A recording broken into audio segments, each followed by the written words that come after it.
திமுகவுக்கு வாழ்வு கொடுத்ததே வன்னியர்கள் தான்.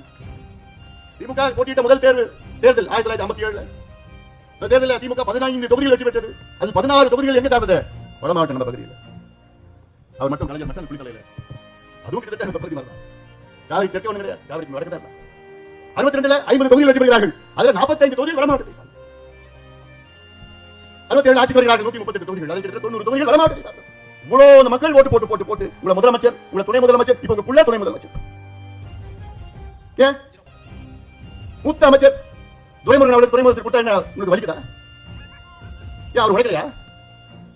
இன்னைக்கு திமுகவிலே மூத்தவராக தான் எவ்வளவு தியாகம் இருக்கிறாரு, இத்தனை முறை சிறைக்கு சென்றிருக்கிறார்கள், இந்த கட்சிக்காக எவ்வளவு உழைத்திருக்கிறார். ஏன் அவருக்கு ஒரு துணை முதலமைச்சர் கொடுத்து போலாமே, இன்னொரு துணை முதலமைச்சர் கொடுத்து போலாமே?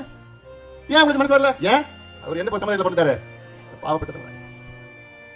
அதான் ஒரே காரணம், வேற இல்ல. வேற வழி இல்லாம இன்னைக்கு பொருளாதார பொதுச்செயலாளர் கொடுத்துருக்காங்க, வேற வழி இல்ல. அதிகம் பிடிக்கும்.